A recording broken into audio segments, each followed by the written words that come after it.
onda, Menor? ¿Qué onda, Sergio? ¿Cómo estás? Muy bien, aquí en otro episodio más contigo. Y en este episodio pues va a ser un iceberg lo que vamos a hacer. Va a ser un iceberg del personaje más famoso de la historia. Así es. Por esto mismo, nunca habíamos hecho el tema de hacer un iceberg de un personaje, pero en esta ocasión no. Es más, hasta se me hace medio ofensivo decir personaje nada más, porque estamos hablando nada más y nada menos de Jesús de Nazaret, del que vamos a hablar el día de hoy. El Galileo, el Nazareno. Sí, Jesucristo también.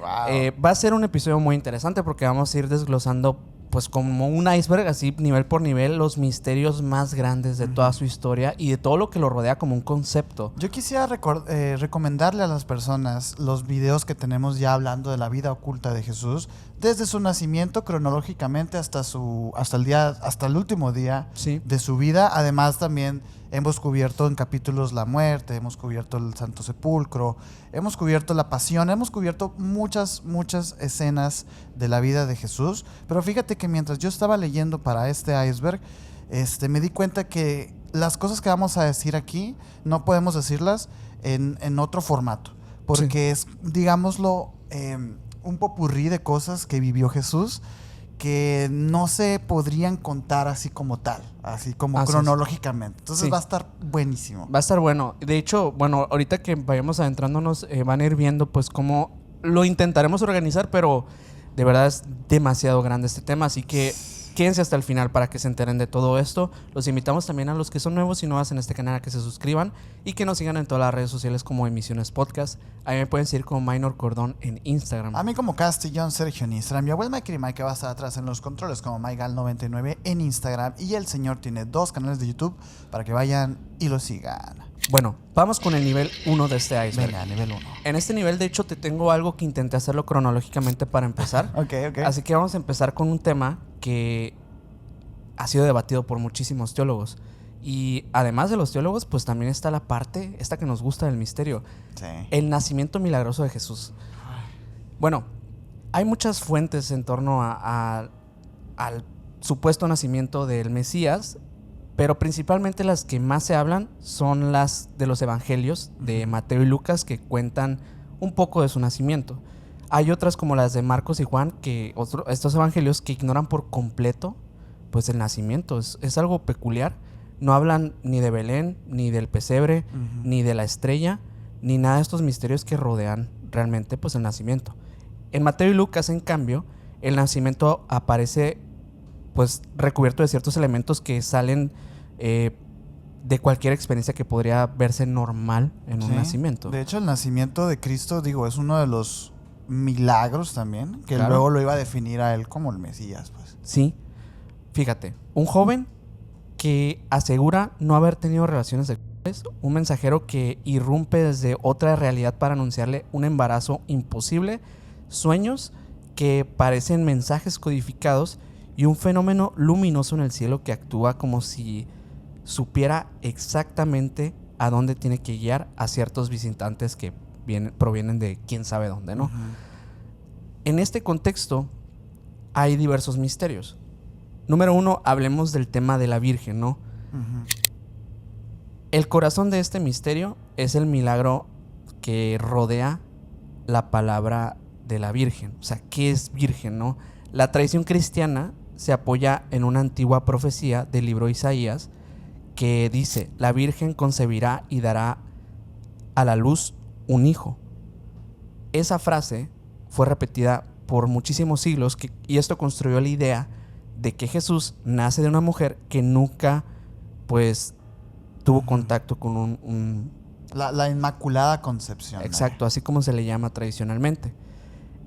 Pero cuando uno va a la raíz de estos textos, en realidad hay cosas que, digamos, que desvían un poco este concepto original o lo que nosotros pensamos que es la Virgen. En el hebreo original, por ejemplo, Isaías no usa la palabra técnica para virgen, sino alma, que significa una joven en edad de casarse. O sea, no afirma directamente que sea virgen, solo que indica que era una muchacha pues, joven y que siglos después, cuando ese texto se traduce al griego, los traductores eligen la palabra partenos, que significa virgen literalmente. Ya el hecho de no haber tenido intimidad. No haber tenido intimidad. Ese giro Y en ese contexto, Uf, pues básicamente cambia el pilar de la teología. totalmente. A la santidad de la Virgen María, de que muchas personas han tenido toda su vida como pilar principal a la Virgen de Guadalupe. Pues a lo mejor y es una Bueno, sola mala interpretación. Y de Guadalupe, nada más Y luego es la de María. Guadalupe. María, Ajá. pues hablemos de diversas culturas que pues la adoran por lo mismo, ¿no? Ajá. Por este simple hecho. Por ese simple hecho que es un milagro sorprendente. Ujú. Esto significaría tal vez que detrás de todo de este dogma haya un hecho real, extraño, difícil de explicar, que fue leído tal vez de una traducción conveniente.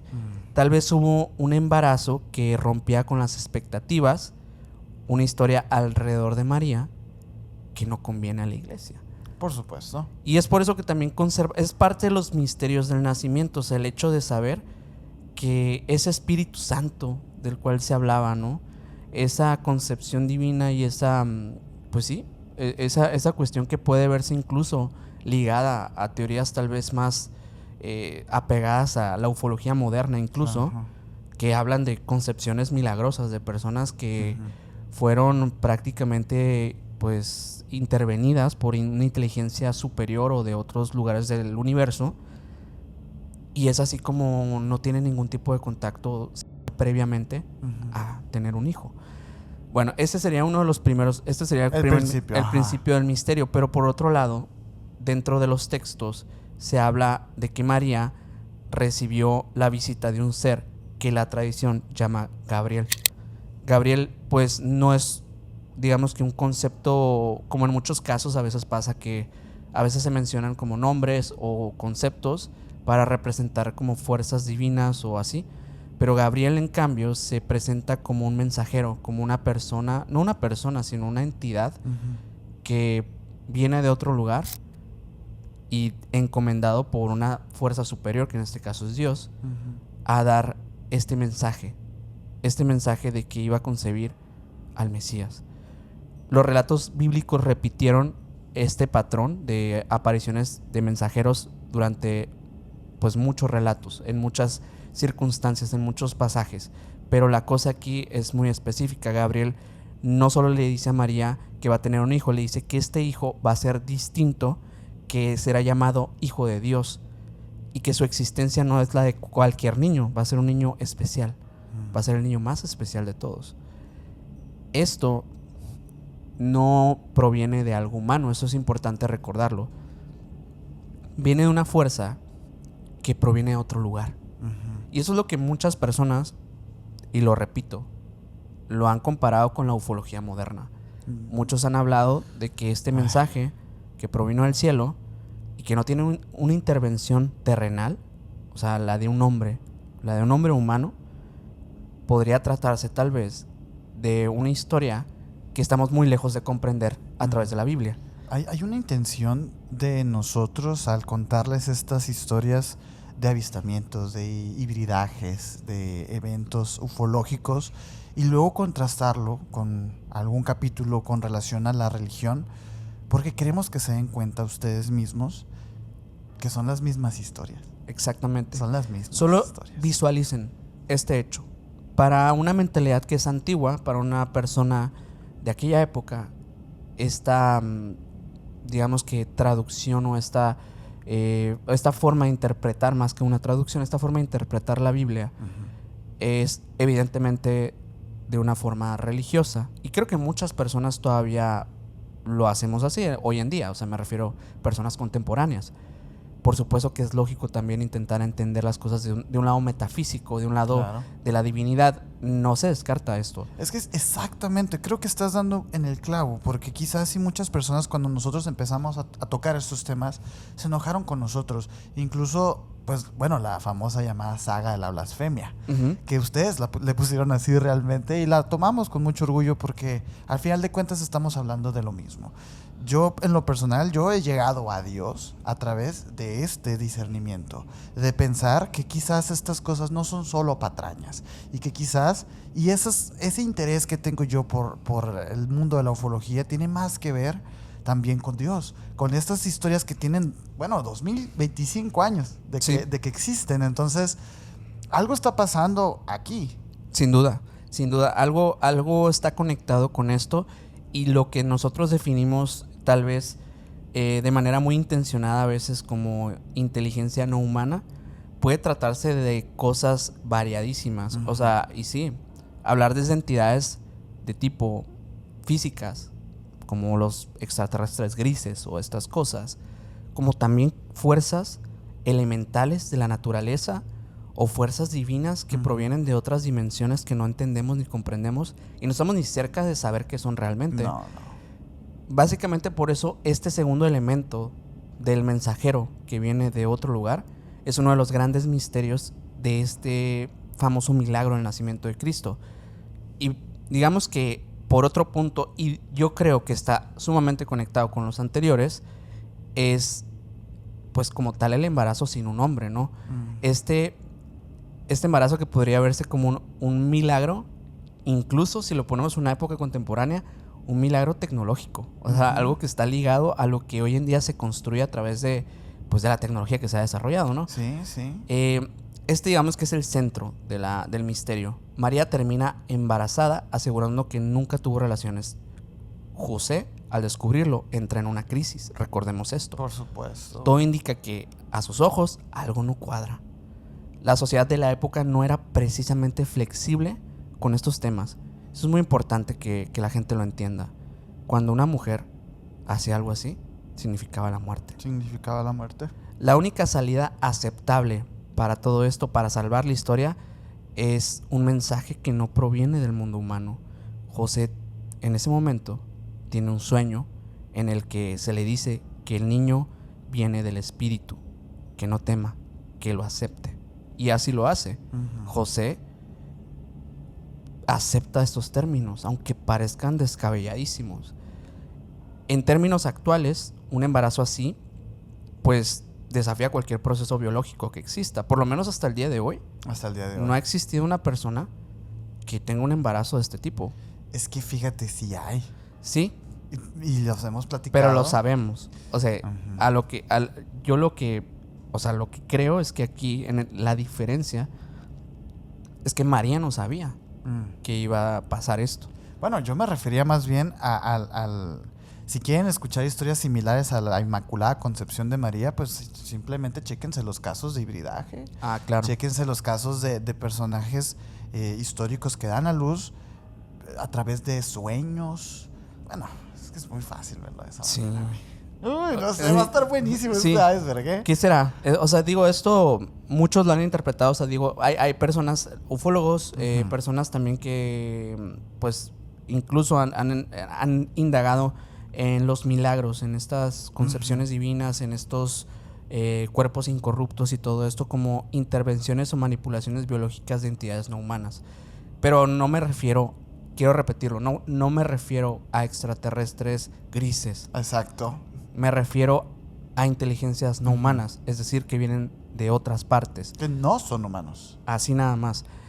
Por otro punto, y otro de los grandes enigmas y de las cosas que también se menciona muchísimo, es la estrella que guía. Es que esa parte, güey. La estrella. Este es el último elemento dentro del misterio del gran milagro del nacimiento de Cristo. La famosa estrella de Belén. Mateo cuenta que unos sabios de Oriente ven una estrella especial, que al principio lo interpretan como una señal del nacimiento de un rey, y la siguen. Hasta ahí puede sonar como tipo astrología antigua, como algo por el estilo, pero el relato va más lejos, porque la estrella no solo brilla, sino que también se mueve. Acompaña el viaje, parece guiarlos, y finalmente se detiene sobre el lugar donde está el niño. ¿A qué nos suena esto? Es bien interesante el tema de los Reyes Magos y a lo mejor y en este mismo iceberg hablamos un poquito más a profundidad porque creo que nunca lo hemos hecho, pero la importancia de estos tres personajes en la historia de Cristo es muy grande porque al final de cuentas ellos validan el milagro, o sea, son testigos, porque en ese momento quienes son testigos solamente son los padres. Exacto. Pero necesitaban, digo, para el gran plan de este ser humano o de este ser que es Cristo, necesitaba haber una validez social. Y estos seres, pues la dan, pero pues fueron guiados. Sí. Ah, la bestia. Y bueno, este es mi nivel 1. No quiero decir mucho más porque sé que hay más cosas que vamos a platicar más adelante, así que pues ese sería. Además digo, que sepan que solamente en el nivel 1 de Minor tienen como 4 capítulos que ya hemos hecho, que les recomiendo muchísimo. Sí, por ahí falta yo creo. Falta un poco de este. Sí, fíjate. Y ahorita que estamos a vísperas del cumpleaños de Jesucristo, pues a lo mejor sería buena idea, ¿eh? Sí. Pero bueno, yo para el nivel 1 te traigo uno que ya hemos hablado como a grandes rasgos un poco, pero quisiera que lo retomemos, perdón. A diferencia de ti, yo creo que no organicé este iceberg de manera cronológica. Sí, así que vamos a pasarnos un poquito en la vida de Cristo. Igual es una vida que yo creo que si estás viendo este video, conoces, ¿no? Y estoy hablando de unos personajes que ellos nacieron realmente como en la profundidad del desierto de Judea, ¿no? Ellos existían como una hermandad muy reservada, muy hermética, eran muy disciplinados y estaban completamente aislados del mundo, a pesar de que se estaban metiendo como un cáncer en la sociedad. Y estoy hablando de los esenios. ¿Y por qué hablo de los esenios? Bueno, ahorita lo van a saber. Pero básicamente los esenios, para que me entiendan, ellos no vivían en ciudades. Realmente tenían un gran asentamiento que era Qumran, que lo vamos a poner aquí en las imágenes, porque Qumran realmente era un pabellón desértico entre las rocas, que servía más como camuflaje ante el mundo que como, digamos, una Petra o algo más tecnológico. O sea, ellos eran... Sí, no era un punto comercial. No, ellos no buscaban fama, no buscaban templos, no comerciaban, no acumulaban riquezas. Ellos simplemente se consideraban como los hijos de la luz. Era una élite espiritual que debía purificarse mientras esperaban un acontecimiento cósmico, según su, digamos, filosofía, que era el final de los tiempos, el apocalipsis. En Qumran, pues esta no era una aldea común, era un laboratorio realmente como ritual en el que tenían un monasterio muy primitivo, algo muy que daba muchas asemejaciones a Göbekli Tepe, algo muy muy austero con roca y madera, no, simplemente era un refugio que estaba bajo la vigilancia constante, pues, de Roma y del Templo de Jerusalén. ¿Por qué? Porque eran unos herejes. O sea, ellos tenían su propia religión que... Una secta. Era una secta. Rechazaban a los judíos, rechazaban a todas las creencias de Roma, etcétera. Ellos escribían, ellos eran curanderos, eran maestros de la simbología también, pero sobre todo, ellos guardaban unos textos secretos que creían que eran demasiado potentes para caer como en las manos equivocadas. Ellos eran guardianes de este conocimiento. Y aquí es donde inicia el misterio. Aquí es donde inicia mi nivel 1. Porque los esenios vivían bajo normas que cuando se comparan con las palabras y las acciones de Jesús, resultan muy similares. Inquietantemente similares, güey. Ellos practicaban algo que ellos les llamaban como baños rituales de purificación antes de orar. Ellos también hacían como unas comidas comunitarias con pan y con vino, y que también estaban como bendecidos. Ellos tenían una vida estricta, sin propiedad privada, etcétera, ¿no? Como una comuna. Como una comuna, realmente era una secta, pues, ¿no? Ellos estaban esperanzados en un Mesías que iba a llegar y que iba a sufrir, y que ese Mesías iba a llevarlos como a la gloria. No evitaban el fin de los tiempos, pero sí los iba a llevar como de la mano, pues, ¿no? ¿Qué pasa? Bueno, pues parece que Jesús era esenio. Se habla mucho de que Jesús era judío, ¿no? Y que él practicaba la religión y todas sus tradiciones. Sin embargo, según mi nivel 1, hay textos que fueron descubiertos en 1947 en el Mar Muerto, que ya los conocemos muchísimo aquí, que describen estos rituales, estas parábolas, estas bendiciones, estos discursos que parecen sacados, digamos, del Nuevo Testamento, o sea, de lo que fue la vida, la religión, digamos, posterior a Cristo, pero escritos décadas antes de que Cristo naciera. Okay. O sea, que los esenios estaban adelantados, se supone, a lo que iba a ser el cristianismo, pero yo no creo que estén adelantados. Más bien, Cristo era un emisario de los esenios. Okay. Y luego, cuando Cristo asciende a la fama y asciende y el reconocimiento, se adoptan las prácticas que él introdujo ante esta nueva religión llamada el cristianismo, pero en realidad eran los esenios con una nueva cara solamente. Entonces hay una teoría que habla muy de eso. Entre estos personajes descritos en estos manuscritos aparece una figura misteriosa. Aparece un maestro de justicia, un líder espiritual que fue perseguido, que fue acabado, ¿no? Por autoridades religiosas poderosas. Los esenios lo describen como un ungido de Dios, alguien santo, sabio, reformador. Él era una víctima de la conspiración por parte del sacerdote impío, que así se le decía como a los de la otra religión, pues, ¿no? Que fue injustamente condenado, exaltado por Dios después de su muerte y de su desaparición. Pero esta historia del maestro de justicia a lo mejor les está sonando mucho. Realmente no era Jesús este maestro de justicia. Al contrario, Jesús aprendió de este maestro de justicia. Y luego Jesús haría lo mismo décadas después. Se habla que en estos tiempos que Jesús estuvo perdido, estos años perdidos de Jesús, uno de sus, viajes, uno de sus aventuras fue con los esenios. Y con los esenios habría aprendido muchísimas cosas que luego iba a acompañar a toda su dogma, ¿no? Ahora sí que lo interesante aquí es que en los evangelios primarios, obviamente, jamás se mencionan a los esenios. Jamás. Sí. No hay ni una referencia, no hay nada. Hay un silencio absoluto. Y en ese silencio, obviamente, se creaba una sospecha. ¿Por qué? José y María vivían en Galilea. Era una zona con influencia esenia. Te digo, ellos estaban infiltrándose entre los mercaderes, entre los ancianos. Se hablaba de estas nuevas ideologías, de estas ideologías que eran revolucionarias, que no trataban de sobreponerse a Roma, sino como aceptando su fin, su juicio ante Dios. Juan el Bautista también, que fue también un pariente de Jesús, vivía y predicaba como un esenio. De hecho, Juan Bautista es quien enseña a Jesús este proceso de la limpieza del alma y de la resurrección en vida. Esenia. Jesús también predicaba la pureza, el desapego, el juicio final y el reino venidero, igual que los esenios. Lo ocultaron los evangelistas para no relacionarlo con una secta radical y apocalíptica perseguida por Roma. Bueno, yo creo que sí.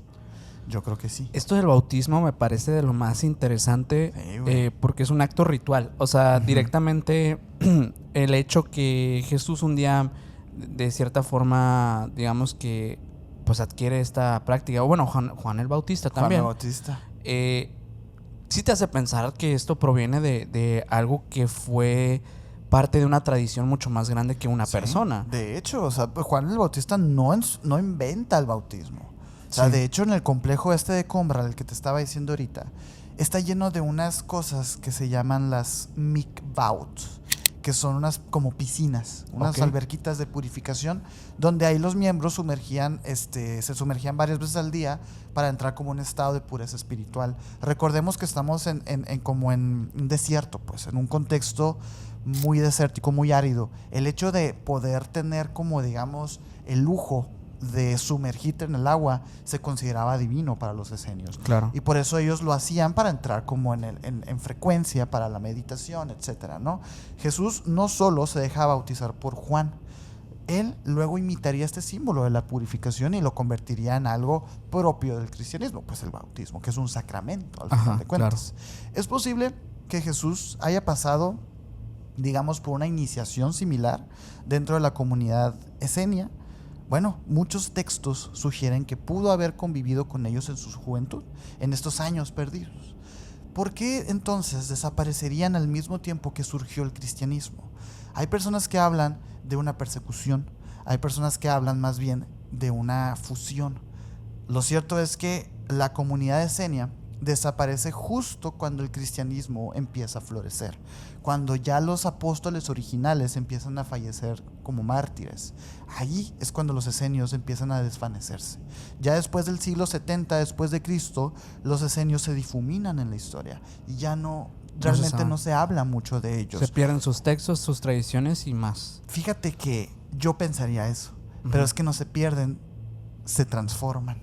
Okay. Ahora, porque te lo juro que muchos de esos ritos, muchas de esas ideas, estos símbolos, todavía existen en el cristianismo, en estas primeras comunidades cristianas. Sí. Algo que también empezó a nacer como gnosticismo, pero todo eso es de origen de los esenios, 100%. O sea, es que ellos en parte eran judíos, pero pues tenían otras prácticas y creencias. De hecho, bueno, todos ahí eran judíos, ¿no? Y quien no lo era, pues era claro. desvivido. Entonces, por eso era muy peligroso andar creyéndote otras cosas. Sí. Por eso ellos estaban escondidos, porque realmente ellos tenían de alguna manera, ahora sí que quién sabe de dónde habrán sacado esas ideas, esa filosofía, pero la tenían y era verdad. O sea, ellos estaban alejados de esas tradiciones judías, las rechazaban totalmente y ellos estaban dispuestos a vivir en el desierto antes de aceptar al Imperio Romano, ahora sí que robándose su religión y sus santos, digamos, sus ciudades santas y todo esto. A mí me parece muy loco, güey. Sí. Yo creo pues, que sí. Puede ser, es probable que algunos de estos personajes que acompañaron a Cristo tuvieron otras inspiraciones o otras vertientes que también enseñaron a este maestro de maestros. Al maestro de maestros. Tal vez y tomar lo mejor de aquellos cultos, de aquellas tradiciones para pues formar que sería el nuevo, ¿no? Los esenios. Algún día quizás podríamos hacer un capítulo de los esenios porque son muy misteriosos. Sí. Son muy misteriosos. Pero, la inspiración del cristianismo. Y buen tema para este nivel 1. Vamos arrancando. Nos vamos a ir poniendo cada vez más profundo. Solamente recuérdenlo, ¿eh? Vamos por este nivel 2. Venga. En este nivel, como te dije, intenté hacerlo cronológico y por lo mismo, en este nivel 2 yo tengo una de las cosas que más me ha fascinado en el tema de Jesús. Y justamente porque no hace mucho tiempo estuve hojeando un librito que tengo por ahí de evangelios apócrifos. Ajá. Y me encontré con unos evangelios muy interesantes de la infancia de Cristo. Y en este nivel yo te tengo algo muy específico, que son los milagros en la infancia de Jesús. Claro. Resulta que las versiones, pues digamos que más apegadas a la Biblia, no te hablan muchísimo de esto. De hecho, hay mucho de su infancia que no se sabe. No. Pero por otro lado, hay evangelios que sí te hablan de cosas bien interesantes. Evangelios que provienen tanto de Egipto como también, pues otros evangelios que se encontraron también en el Mar Muerto. Evidentemente no te refieres a los evangelios que encuentras en la Biblia. No tradicionalmente. No. Estos evangelios oficiales apenas tienen un par de cosillas de su infancia, como el nacimiento y una escena a los 12 años, nada más. Como si la vida de Jesús entre esos años como que no importa tanto, es bien no sé. Es curioso esa parte. Y a mí desde que estábamos chiquitos siempre me llamó la atención. Sí.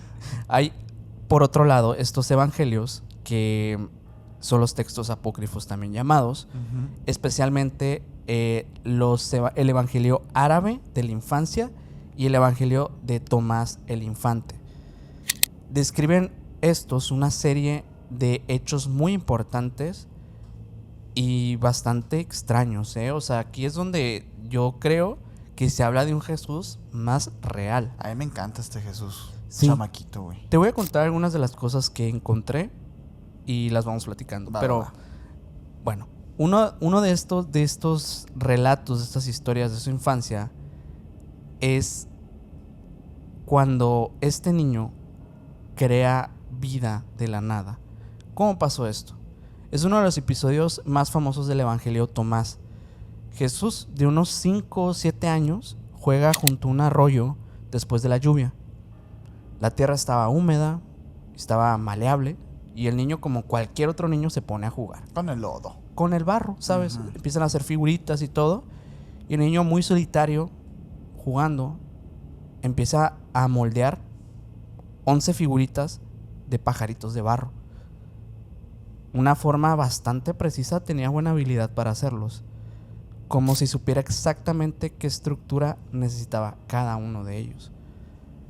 Los niños del pueblo lo veían hacia la distancia porque era un niño solitario, siempre lo fue, porque era diferente. Jesús coloca las figuras frente a él, les pasa la mano como si revisara que todo estaba en orden y luego da un chasquido. Y en ese instante los pájaros empiezan a estremecerse, empiezan a moverse. Los 11. Sus alas empiezan a desplegar. A la bestia. Y la arcilla se empieza a transformar en materia orgánica. La materia de un pájaro vivo. En ese momento, las 11 pequeñas criaturas se levantan y empiezan a partir un vuelo, desapareciendo entre los árboles. Y esto no es a manera simbólica. Esto es el texto, literalmente, de la historia. Dicen muchos que la Biblia se tiene que leer como metáfora, ¿no? A mí mi pregunta es, ¿por qué quitar esto de la Biblia, no? O sea, ¿por qué quitar este pasaje? Porque es muy interesante, es un milagro a final de cuentas, pero ¿será que lo quitaron porque era un milagro que no ayudaba a nadie? ¿No posicionaba a Cristo como...? Tiene algo muy, muy específico el por qué lo quitaron, y creo que te vas a dar cuenta ahorita que te cuente otras de las historias. Okay. Otro día, mientras Jesús juega en el camino, un niño mayor lo empuja por burla. Jesús cae, se levanta, lo mira fijamente y pronuncia unas palabras en voz baja, así como para él. No se lo grita, no lo hace de manera furiosa, solamente dice: no caminarás más por este camino. Y el niño cae, fulminado. Su cuerpo se queda inmóvil, rígido, sin señales de vida. Y es porque sí, está muerto. Los testigos entraron en pánico. La escena no describe un ataque físico tal cual, sino como un efecto inmediato al sonido, como a este mensaje que él tira. Y cae. Como si fuera como un tipo de orden que él lanza al destino, a la realidad. Sí. La aldea obviamente pues queda pasmada. Los padres del niño muerto pues acusan a Jesús. José intenta calmar a todos, pero el hecho pues queda muy marcado. La voz de ese niño tiene un poder que nadie entiende y que todos temen, de hecho. Acto seguido, Jesús se arrepiente, se acerca y, tocando el cuerpo, revierte el efecto, devolviéndole la vida a este niño. El cuerpo respira de nuevo, se incorpora, cuenta lo ocurrido y el pueblo retrocede horrorizado de Jesús. Por esto es que la iglesia no quería que estos evangelios aparecieran. A mí me encanta este Jesús inmaduro, güey. Pues un niño. Inmaduro, despreocupado, no midiendo su fuerza. Me encanta. Ojalá que algún día me toque ver canon a ese Jesús. Sí, tal vez, ¿eh? Pero, bueno, otra de las historias habla de... Es algo muy, muy peculiar. Jesús crece en la casa de un carpintero. Sí, o sea, sí. José siempre tenía encargos de trabajos, etcétera. Me lo imagino así con un taller. Tenía así. su tallercito, y de hecho hay algunas historias en estos evangelios que te hablan como muy específicamente del trabajo de Jesús con su padre en el taller de carpintería. Pero bueno, él tenía por encargo construir una estructura de madera para un vecino que era pues una persona con dinero. Mide mal un tablón y queda corto. Y esto sería un error fatal para un carpintero de la época, porque un error significaba humillación y pérdida. Sí, claro. José entra en frustración, se sienta en el suelo a llorar. El pequeño Jesús, según el evangelio árabe, que proviene de ahí, se acerca en silencio, toca el tablón y se estira. Como si la madera obedeciera la orden de la mente de este niño. Ni siquiera dice nada. Lo toca y se pone en la medida que tiene que estar.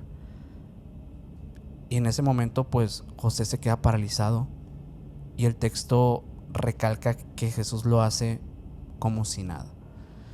Un niño que manipula la materia de una forma como si se tratara de plastilina o de legos o de como quieran verlo, pero un niño. O sea, eso es lo que sorprende de estas historias. Por otra de los relatos habla de un muchacho que cae del techo de una casa en el pueblo y muere al instante. La comunidad ya pues estaba, digamos que, recelosa con Jesús por el tema de aquel niño y por las cosas que sabían que podía hacer ese niño extraño, y lo culpan sin dudar de que él lo empujó y su mirada lo mató. Su presencia lo maldijo. Muchas versiones empezaron a decirse de él. Sí. La multitud pues enardece. Jesús se abre entre ellos, se arrodilla junto al cadáver y coloca su pequeña mano sobre el cuello rígido de este muerto. Y en el evangelio describe lo siguiente: la piel del joven cambia de tono, el cuerpo se sacude como si algo interno se reactivara, el pecho se infla con aire por primera vez desde la caída, los ojos se abren de golpe. Y entonces el muchacho, entre la multitud, dice: no fue Jesús, yo caí solo. Y la multitud queda sorprendida. El culpable resulta ser el único capaz de devolver la vida. Ok. Bueno, y esta historia, y miren, un montón más. Sí. Estos evangelios, como lo digo, hay diversos que hablan de estas historias. Ajá. Pero me parece una versión tan interesante de este Jesús, Sí. que te habla de alguien que, a ver, ya para cuando él es un adulto, ya tenía sus seguidores, ya tenía personas que lo rodeaban. Y que daban la vida por él. Y creían en él Uh-huh. hasta el final de sus vidas. Debió haber sido sorprendente, la verdad. Sí. O sea, varias historias, bueno, incluso Caballo de Troya, ¿no? Siendo como un pilar de estas historias que hablan de... ¿Te imaginas lo que sería estar viviendo en esos días? Ver a este personaje, ¿no? Y no sé qué shock tan grande tendríamos cada quien en nuestra psique si nos topáramos a este personaje en vida, ¿no? Pero, mira, yo para el nivel 2... Ahí te traigo un enigma que quizás la iglesia evita siempre mencionar y que quizás no les guste que vaya a decir esto a muchas personas, pero es algo que pasó. Y es que entre todos los personajes que rodean la vida de Jesús, ¿no? Entre apóstoles, mujeres, multitudes, romanos, amigos, familia, todo esto, solo hay una persona que aparece de manera abrupta, no tiene explicación y que nada más se menciona una sola vez. Un joven que estaba cubierto solo con una sábana que seguía a Jesús la noche de su arresto. La noche de su arresto es una de las noches más estudiadas también, porque pasaron varias cosas extrañas ese día, esa noche. Y digo, es el principio de la pasión de Cristo. Entonces es una noche muy protagónica. Entonces se me hace muy raro a mí que de repente aparezca este relato que me encontré por ahí, que habla acerca de un compañero secreto de Jesús. Ok. Un compañero secreto, y de hecho tiene como el apodo de el joven desnudo. Ok. Fíjate qué locura, güey. Uh-huh. Resulta que cuando los soldados intentaron detener a Jesús, este extraño huye completamente desnudo hacia la oscuridad y se va y se pierde allá en el bosque, ¿no? Este relato está en Marcos 14, 51, 52. El evangelio más antiguo y el considerado el más cercano a los testigos presenciales. Porque recordemos que los apóstoles no escriben hasta finales de sus vidas. Entonces realmente las memorias, los recuerdos no están tan frescos. Y mucho de ellos se descarta. Y muchos de ellos mismos lo descartas como escritores. Y a veces ni siquiera estuvieron ahí. Bueno, de Marcos se considera uno de los evangelios pues más antiguos y pues que más tienen relevancia a la hora a nivel histórico. De la fidelidad histórica. Es como si este escritor lo hubiera visto todo y hubiera dejado esta firma oculta en el relato. La pregunta, bueno, aquí es inevitable, ¿no? ¿Quién era este joven desnudo, güey? ¿Por qué estaba ahí? ¿Y por qué Marcos lo menciona y los demás no? Los demás apóstoles no. Imagina la escena, ¿no? Es medianoche, Jesús ha sido detenido y los soldados romanos y la guardia del templo rodean a Jesús como una jauría, ¿no? Okay. Y ahí le pagan ahí cuando Judas le da el beso y todo eso, ¿no? Ahí los discípulos se dispersan, corren, tiemblan y de pronto aparece ahí él, un hombre ahí, un muchacho que no pertenece a ningún grupo conocido, ni de los apóstoles, ni de la familia, ni de nadie que se le veía realmente cerca a Jesús. No va armado, no viste túnica, no trae una linterna, no está oculto, nada. Ahí está, junto a él. Solo dicen que traía una sábana blanca, envuelta como en su cuerpo desnudo, completamente desnudo. Cuando los soldados lo intentan agarrar, él como que suelta la sábana y se va y se escapa y corre desnudo y huye él completamente desnudo. La escena es tan rara, tan extraña, como tan poco espiritual, que muchos estudiosos consideran que debió haber sido un detalle real, que debió haber pasado de verdad. Es cómico eso. No es algo que alguien inventaría, ¿sabes? Muchos investigadores bíblicos plantean lo siguiente. Este joven desnudo sería el propio autor del evangelio, Marcos. Es una teoría. Porque sería como su forma de decir: yo estuve ahí, yo lo vi, pero no quería mencionar mi nombre, ¿no? Pero esta teoría pues no explica varias cosas, ¿no? Por ejemplo, el por qué este joven sigue a Jesús y nunca más es visto antes. Digo, si Marcos ya había aparecido en otras partes del evangelio, ¿por qué esta vez él decide como ocultar su nombre? Además que se atreve a estar tan cerca de los soldados, parece como que estar solo, o sea, porque él escapa y luego ya no saben nada de él. Y sobre todo, bueno, ¿por qué está desnudo? Qué extraño. ¿Por qué está desnudo? Su presencia es demasiado deliberada, casi como un toque, como lo dijiste, cómico. Sí. Algunos textos judaicos y grecorromanos describen rituales nocturnos como de iniciación, donde se supone que el discípulo se cubría solo con una sábana o con una túnica ligera para simbolizar pues pureza, abandono del mundo, renacimiento espiritual y estas cosas. En ciertos rituales esenios y gnósticos, el iniciado dejaba como digamos la prenda para representar la transición del hombre viejo al hombre nuevo, ¿no? ¿Era este joven entonces un discípulo secreto de Jesús que estaba pasando por un rito de iniciación justo la noche más peligrosa de la vida de Jesús? Pues se dice que Jesús sí tuvo muchos discípulos secretos, ¿no? Jesús tenía un círculo íntimo. Tenía un círculo íntimo. Que no, o sea, históricamente no se sabe quiénes son estas personas, ni siquiera hay una mínima mención de ellos, pero se sabe que pues dentro de esta jerarquía pues había otros discípulos. Sí, que no eran los 12. No eran los apóstoles, sino que eran discípulos. Y sí, no se sabe nada por lo mismo, porque pues eran secretos, güey. Y parece ser que este es uno como un guiño de que estos sí existieron. Esta teoría obviamente abre la puerta a un Jesús rodeado de iniciados, símbolos rituales, enseñanzas, como reservadas solamente para quienes estaban preparados, etcétera, ¿no? Y está la otra teoría, la teoría del discípulo amado. A la bestia. Fuerte. A la bestia. Fuerte. En el Evangelio de Juan, el discípulo amado es un personaje sin nombre que aparece cerca de los momentos más íntimos con Jesús. En Marcos, el evangelio fuente, como les digo, más antiguo, no existe dicho discípulo, pero sí existe este joven desnudo. Y que está esa noche, la última noche de Jesús. Ahí pasa la última cena. Ahí Judas lo traiciona. Ahí Pedro lo niega 3 veces. O sea, en esa noche pasan un montón de cosas, güey. Entonces está muy raro que de repente aparezca este joven ahí y que nadie sepa ¿quién es? Pues, ¿no?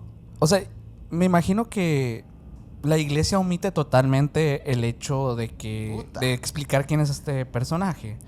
Se pasa de largo, ¿no? Ajá, se pasa totalmente. Porque no tenemos una idea como, digamos que histórica, según la iglesia. Algunos investigadores sugieren que este joven era Lázaro. Que era Lázaro, aquel que había resucitado, ¿no? Esa misma Semana Santa. Y que pudo haber seguido a Jesús al huerto para protegerlo o acompañarlo. Y que la prenda que llevaba era como una sábana ritual funeraria o un símbolo de su propia resurrección, o también un poquito como en honor a la verdad, pues su túnica para dormir. Ok. También se puede decir que sí, como que él tal vez pues gustaba de dormir desnudito. Pues es que era desierto, no había aires acondicionados, o sea, hay también una rama que se va por esa teoría, ¿eh? O sea, la leí, la verdad es que no, como que no la incluí en el guión, pero me llamó la atención. Ajá. El hecho de que huyera desnudo sería un detalle humillante, imposible de esconder, porque la guardia intentó detenerlo porque ya era considerado un testigo incómodo. Si hubiera sido Lázaro, hubieran ido por él, porque Lázaro era la prueba viviente de los milagros de Cristo. Entonces no lo hubieran dejado ir. Por eso tampoco es Lázaro, ¿no? La pregunta aquí también es ¿por qué Marcos sí lo menciona? Porque aquí sí aparece, y digamos que en los otros evangelios pues no existe ningún rastro de este hombre, ¿no? Y es que, bueno, si lo supieran, no estuviera en este iceberg. Exacto. Es un misterio, es un completo misterio. Fue censurado, era un personaje real que no quería recordar, era una señal autobiográfica del autor, era una historia de amantes, no lo sabemos. Cuando un evangelio posterior suprime un episodio de uno más antiguo, normalmente es por considerarlo escandaloso o es por considerarlo peligroso. Ay, pero ¿cómo ves, güey? Pues muy bueno, Está loco, ¿no? Sí, o sea, de verdad muy interesante. No conocía para nada de ese hecho. Está muy interesante. Pero pasemos al nivel 3. Venga, nivel 3. En este nivel yo te tengo algo también que se va a conectar con todo lo que estamos hablando, porque definitivamente hay una cuestión que la hemos visto en diversas investigaciones que hemos hecho para otros episodios. Y es que en diversas culturas o en diversas fuentes de información se habla de diversas identidades de Jesús. ¿Quién es Jesús realmente? Este es mi nivel 3. La identidad de Jesús siempre parece estar fragmentada en las fuentes antiguas, ¿no? No existe como un solo texto que te explique con precisión quién o qué era él, porque también, bueno, es un concepto también. De cierta forma está el Jesús histórico y está este Jesús conceptual, bíblico, sí. Jesucristo conceptual. Fíjate que de hecho el otro día estaba viendo yo un video, digo un paréntesis, que hablaba acerca de las Sagradas Escrituras y todo esto, de un ateo, ¿no? Como analizando el tema que no hay comprobación histórica de un Jesús de Nazaret, ¿no? O sea, pero fíjate que sí hay, o sea, por eso que estás mencionando, porque hay que hacer, cuando se estudia la vida de Jesús, se tiene que distinguir entre dos Jesuses, el espiritual y el histórico, porque el hecho de que Jesús haya existido no nomás le consta al cristianismo. Sí. Había otras religiones que estaban ahí también. Claro, es por eso que existe ese concepto de Jesús histórico. O sea, realmente lo digo porque así es como se le llama. Sí. Pero por otro lado está eso, ¿no? Esta parte, pues sí, más metafísica, más conceptual, más simbólica de Jesús, que por supuesto que también es muy relevante para entender qué es o quién es. Bueno, Jesús habla de sí mismo como si hubiera existido antes del universo físico conocido. ¿Por qué? Porque él repite frases durante pues algunas de estas historias narradas en la Biblia que están muy extrañas. O sea, por ejemplo, hay una frase que él menciona que dice: antes que Abraham yo soy. Uy. He descendido del Padre, he venido del cielo. Yo y el Padre somos uno. Salí del Padre y vuelvo al Padre. Es muy enrollado. Ambiguo. Sí, ambiguo. Muy ambiguo. Y sí, suena como algo incluso cósmico o incluso pues no proveniente de lo humano, ¿no? Estas expresiones no eran pues simplemente metáforas dentro del idioma del siglo I. Son declaraciones literales de lo que él quería decir. Para cualquier judío de aquella época, estas frases son imposibles si provienen de un hombre normal. No están describiendo a un profeta, están describiendo a un ser que recuerda haber existido antes de su propio nacimiento. O sea, Jesús existe desde siempre. Ajá. Siempre ha habido un Jesús. Y es que vas a ver en este punto del iceberg cómo es que sí es cierto. Sí. Los evangelios muestran además que su identidad pues se confunde incluso ante quienes lo siguen. Los discípulos, después de ver cómo calma una tormenta con una frase, se miran entre ellos, incluso desconcertados, hasta podría decir yo horrorizados. Sí, asustaditos, sí. ¿Quién es este?, preguntan. Cuando Jesús dice que puede perdonar pecados, los líderes religiosos reaccionan diciendo: solo Dios puede hacer eso. Y los espíritus, descritos como entidades conscientes en varios pasajes, lo reconocen y inmediatamente, incluso antes de que él hable. Esas entidades no lo llaman maestro, profeta, ni rabí, ni nada. ¿Cómo le dicen? Le llaman Hijo del Altísimo, el Santo de Dios. Lo identifican como si fuera una presencia que ya conocen desde aquel plano. ¿Te acuerdas de Carl Jung? Sí. ¿Te acuerdas que Carl Jung dijo los arquetipos? Sí. Y que él decía, todo ser humano nace y crece y muere intentando llegar al arquetipo supremo del Cristo. Uh-huh. Y que no habla, o sea, dice Cristo es Jesús, es Buda, Gautama, es Mahoma, y, o sea, realmente ese es el Cristo, no es Jesús, sino es como el arquetipo grandote, ¿no? Y yo creo que sí, es por ahí, ¿no? Es que sí, justo. A nivel físico, pues obviamente hay muchas cuestiones también que se hablan, porque eso estamos hablando de una manera tal vez de un Cristo, un Jesús más conceptual, pero a nivel físico como conceptual, filosófico, también es anómalo, porque pasa 40 días sin comer y funciona con normalidad. Sí, camina largas distancias sin desgaste aparente. Sana enfermedades terminales con un toque o una orden, sin rituales ni magia tradicional, simplemente palabras. Revive muertos en cuestión de segundos. Se transfigura frente a 3 testigos. Su cuerpo emite una luz intensa, su ropa se vuelve luminosa y se escucha una voz externa que lo reconoce. En más de una ocasión, cuando sus opositores intentan lincharlo, los textos dicen: pasó entre ellos y se fue, como si hubiera cambiado de posición sin que la multitud lo notara. O haberse hecho invisible o algo así. Como si su materia se hubiera esparcido y los hubiera vuelto a juntar. Sí, es cierto. Todo esto, pues, provoca muchos misterios en torno a qué es y quién es Cristo. Hay muchas cuestiones aquí. Primero que nada, hay figuras históricas que se conectan con él. Hay un personaje que se llama Malquisedec, que aparece en el Génesis como un rey sacerdote que bendice a Abraham. No hay una genealogía directa de este personaje. Es algo que simplemente pues está ahí en la Biblia, donde pues no hay linajes como muy detallados acerca de él. De Malquisedec se dice que es sin principio de días, sin fin de vida, un ser eterno, fuera del tiempo y sacerdote de un orden anterior a Israel. Se considera que el cristianismo primitivo lo vincula directamente a Jesús, diciendo que ambos comparten la esencia espiritual.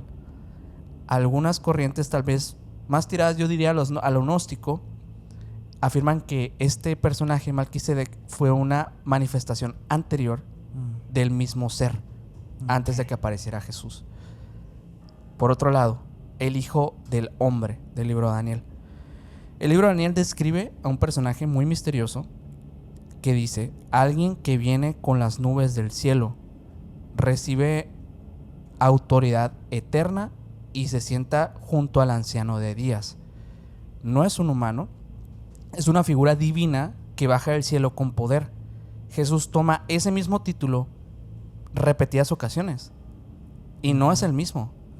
Es cierto. Los judíos del siglo I entendían perfectamente que Jesús al usar ese título se estaba identificando como esa figura celestial del libro de Daniel. Y de hecho por eso lo castigan, por eso lo prisionan. Porque los judíos entendieron que se estaba autoproclamando como el Hijo de Dios. O estos motes que los que estás hablando y les enojó porque eso era blasfemio. Exacto. Hay otro personaje, Enoc. Ándale. La tradición judía dice que Enoc caminó con Dios y desapareció. No estoy hablando del libro de Enoc solamente, estoy hablando del canon de Enoc, o sea, de la Biblia. Enoc tiene un evangelio también por ahí. Y este Enoc pues se va a los cielos, camina con Dios sin morir. Los textos de Enoc, populares en tiempos de Jesús, describen cómo este personaje es llevado a los cielos, transformado en un ser luminoso con acceso a secretos cósmicos, leyes del universo y conocimientos que ningún humano tiene.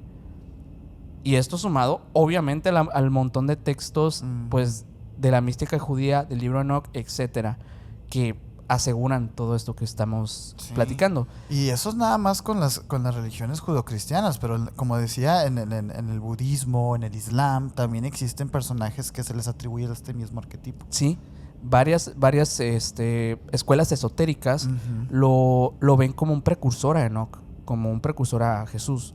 O sea, un personaje con esa misma relevancia, pero una antigüedad pues mucho más antigua. Por otro lado, como lo estás mencionando, pues está Osiris, Mitra, Dionisio. Estas figuras que no son copias de Jesús, no son copias, digamos que superficiales de este arquetipo. Son seres diferentes. La cosa es que representan una estructura que aparece repetidamente en la antigüedad. O sea, es un ser que muere violentamente, que baja al mundo de los muertos y regresa con un poder renovador. En Egipto, por ejemplo, Osiris. En Persia está Mitra y en Grecia está Dionisio. Son diversas escuelas, diversas ramas, creencias, etcétera, pero que presentan a este ser manifestándose en diversas culturas. ¿Será que ese mismo Jesús estuvo ahí también? Y no estoy hablando de la persona, del humano Jesús. Estoy hablando de la esencia que compone. El alma, así. Sí. Uy, pues ahí pónganlos en los comentarios. Sí.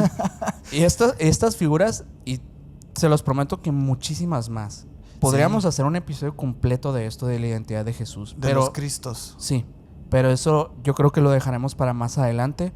Yo quería solamente dejarlas a ustedes esa cuestión, que ustedes se pongan a pensar, porque a mí me dejó patinando. Bombita, ¿eh? A lo mejor ahorita reforzamos ese tema de nuevo, pero por lo pronto voy a entrar con mi nivel 3.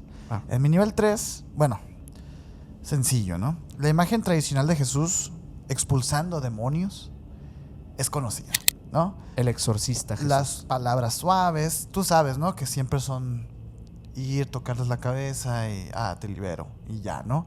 Sí. La posición de manos, la liberación y la paz. Es que eso es en un punto, la liberación, el don de la liberación. O sea, no es un exorcista, es un... no existían los exorcismos. Es el don de liberar del demonio. Pero fíjate, esa es la versión editada. La versión real, detrás de estos textos antiguos, en los apócrifos, en los testimonios hebreos y en las tradiciones orales y los relatos gnósticos, aparece otra historia. Aparece que Jesús enfrentó a estas entidades extrañas no humanas, descritas con rasgos que no encajan con los demonios normales. Porque recordemos que la imagen del demonio rojo con cuernos es posterior a Jesús. Sí, claro, mucho. Entonces, estos seres que son descritos sin forma humana, que eran delgados, unos sin ojos, otros con unos ojos vacíos, pero grises, capaces como de tomar una forma de humo, dicen, como así, pues de humo. Un humo negro. Un humo negro, que hablaban en idiomas desconocidos, que deformaban el ambiente y que generaban enfermedades inexplicables. Esos episodios no se leen en misa. No, de hecho creo que más que nada en las tradiciones antiguas mesopotámicas, donde se hablaba de los genios. Exacto, de los jinns. Y de hecho, ese es el paralelismo. Y de hecho te traigo un par de casitos tal Ok. cual, así. Ajá. Porque hubo un exorcismo que se le llamó como el exorcismo prohibido de Cesarea, el de la sombra que devora. En este texto apócrifo, que estaba vinculado a tradiciones sirias como el Evangelio de Tomás, el Israelita y los fragmentos derivados, se describe un episodio donde Jesús se enfrenta a una entidad llamada el Devorador de Sombras. Ok. Este relato menciona a un joven que al caer la tarde, él comenzaba a sufrir algunos cambios en su cuerpo y en su mente, ¿no? Él literalmente perdía su sombra. Cuando caía el sol, él perdía su sombra, él comenzaba a ver figuras negras en las esquinas, empezaba a hablar solo y a caminar como si algo, digamos, lo tirara del cuello, así, como que lo estaban jalando. Dicen los lugareños que era un espíritu del polvo que le estaba chupando la vitalidad, un jinn, básicamente. Espíritu del polvo o espíritu del desierto o un genio, ¿no? Que ya se escuchaba ya por aquellos entonces en el Medio Oriente a estos personajes. Cuando Jesús llega, pues el ambiente cambia, ¿no?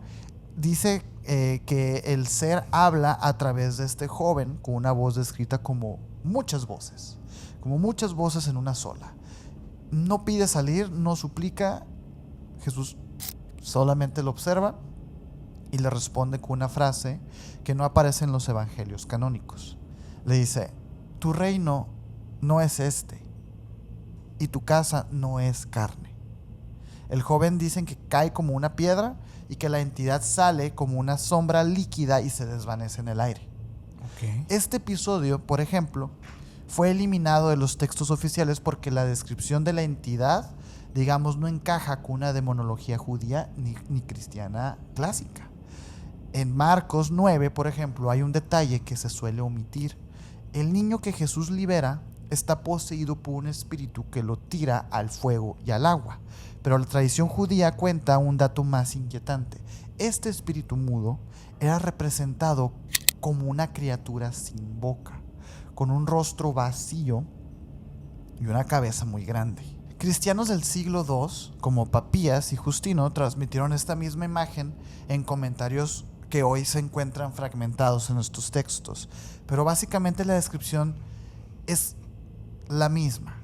Un ser gris, un sin boca, una entidad como parasitaria que vive dentro de las personas, así como le dice Jesús: tu casa no es carne.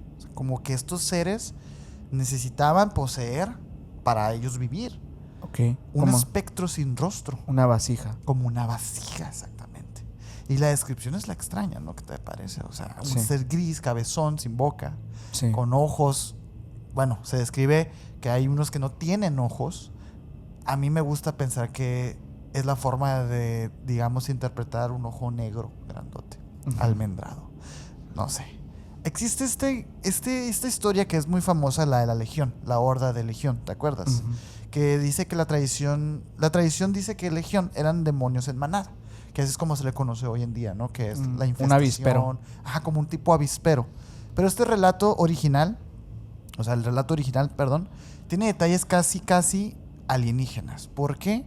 Porque en un manuscrito siríaco antiguo se describe que el poseso tenía una fuerza imposible, que emitía sonidos que no eran humanos y que su piel se tensaba así, como si algo debajo de su piel se estuviera moviendo. Como si, bueno, no sé, a mí me da como cosas, ese tipo de cosas, ¿no? Que caminando de noche como si fueran guiados por otro sentido, que reaccionaban violentamente ante la luz y que hablaban en plural, como si varios estuvieran dentro de la misma persona. Y que cuando llega Jesús y lo enfrenta, la frase de mi nombre es Legión aparece en varias partes de la Biblia. Y esa es como la parte que mucha gente conoce. Y dice, mi nombre es Legión, somos muchos y no somos de aquí. Esta versión es considerada, digamos, demasiado peligrosa para comentaristas antiguos. Así que se supone que se modificó.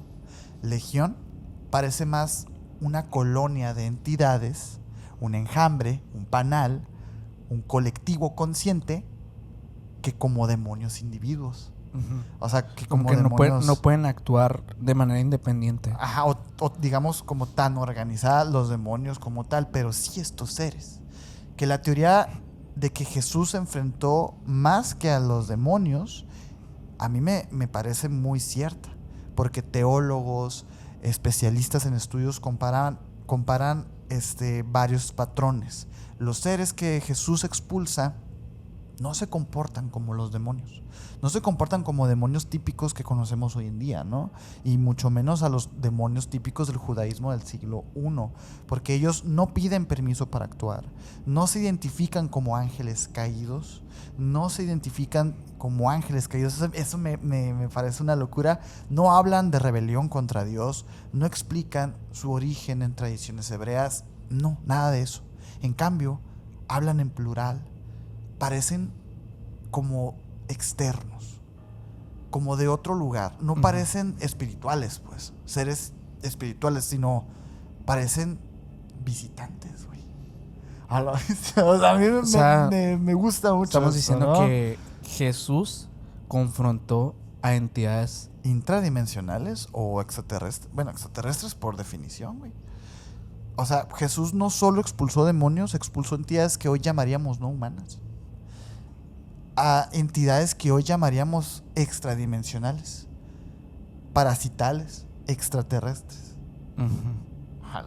Bueno, ¿qué tan diferente es un demonio de este concepto, no? Exacto. Digo, una cosa no quita la otra, solamente me parece muy loco verlo desde esta perspectiva, ¿no? esa perspectiva y como pensar que, bueno, que las verdades que nos han dicho, siempre hay como una forma distinta de verlo. Otra perspectiva. Sí. Y que igual un extraterrestre, un ser intradimensional, lo que sea, pues puede ser un demonio también. Sí, sin duda. Sin duda. ¿Cómo ves? Pues muy interesante porque Vamos bajando pues en el iceberg. esto es una cuestión ahí que de repente se nos va, ¿no? Que a veces hablamos de los ángeles, a veces hablamos de estos seres demoníacos, y perdemos la vista que son realmente la consecuencia de las interpretaciones de su época. Así Totalmente. que Jesús definitivamente estaría ligado también a estas entidades pues no humanas que hoy vemos en la ufología, sin duda. Totalmente. Pasemos al nivel 4. Venga, nivel 4. En este nivel yo te tengo un punto que ya empieza a ser bastante oscuro, porque Jesús tiene un lado que es muy incomprendido y poco debatido y platicado, y es su relación con la muerte. Sabemos perfectamente que la muerte es una fuerza o algo que pues actúa en la vida como parte de un sistema, prácticamente como de una purificación. Es lo que le da sentido a la vida. Sí. Para muchos, la vida y la muerte son igual de importantes. La cosa aquí es que Jesús es una figura que desde el principio no pone a la muerte como un final inevitable, sino como un territorio que él podría más bien dominar, manipular, atravesar, moldear a su gusto. ¿Qué clase de sentido tiene todo esto, no? Su relación con la muerte es muy distinta a la de un ser humano. No la evita, pero tampoco la obedece. O la busca, Se mueve como alrededor de ella, como si fuera un elemento más de la naturaleza, que él podría manipular y hacer lo que quiera con ella. Desde muy joven, Jesús trata a la muerte como algo muy, muy reversible. Uno de los aspectos más raros es toda como las cuestiones o las historias que rodean a Jesús y la muerte como estado temporal. O sea, no es o sea, si te fijas como la parte, digamos que paradójica de todo esto es que la muerte deja de tener sentido de muerte con Jesús. Sí, ¿no? Es como un trámite incluso. Es como un punto intermedio. Ajá. Bueno, hay diversas ocasiones en las que él se involucra. Principalmente, por ejemplo, hay una cuestión que es con la hija de Jairo. Por ejemplo, es declarada muerta. Jesús entra, toma la mano y le dice: niña, levántate. No ora, no invoca, no se espera. La niña se incorpora. Eso es bien y anda, raro, güey. Y anda así. De las, como estos milagros de Cristo, ¿no? Sí. Que no hace ninguna magia, ¿no? Él solamente Así, oye, dice, ya, yo veo así la realidad y así tiene que ser. Sí, a su capricho, ¿te das cuenta? Sí. Por otro lado, también está en Naín, mientras llevaba a un joven muerto hacia su entierro, Jesús toca el féretro y ordena, joven, a ti te digo, levántate. La escena, pues, se detiene y el muerto se sienta. Con Lázaro, también, esta historia también muy, muy famosa, en la que, pues, está ya un cadáver en estado muy avanzado. Jesús simplemente llama su nombre y Lázaro sale envuelto en vendas, vivo, como una momia.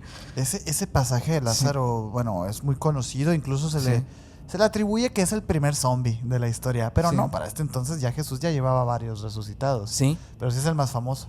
En todas estas escenas que te acabo de decir, como que la muerte obedece la autoridad de Jesús. A diferencia de cualquier líder que podríamos ver como un humano, Jesús describe su futuro con mucha precisión porque él sabe lo que va a pasar. Él manipula la realidad porque así lo ve.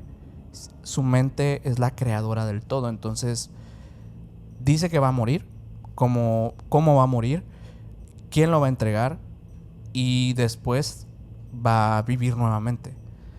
Lo hace como si se tratara de un juego más, sin dramas así muy fuertes ni nada. O sea, simplemente dice así va a ser porque así tiene que ser. El único momento en el que Jesús pierde la fe es cuando ya está en la cruz y que le pregunta por qué, ¿no? Adiós. Y hay muchas interpretaciones de eso. Sí, mismo. Esos gritos. Hay quienes dicen que eso no es nada más que una mala interpretación porque él sabía perfectamente lo que iba a pasar. Bueno, él sabía y lo decía, voy a dar mi vida y voy a volver a tomar. Nadie en el siglo I hablaba así. O sea, no es un tema de interpretaciones o de traducciones o de todo eso. No, cállate la boca, no se podía, güey. No. No. Después de que, obviamente, existe este punto, pues, de vista que es histórico y físico, Jesús muere demasiado rápido para una crucifixión. Las crucifixiones regularmente duraban horas o hasta días, pero Jesús muere en un lapso más corto de lo normal. Los soldados incluso se sorprenden de encontrarlo ya fallecido tan pronto. Por eso que lo...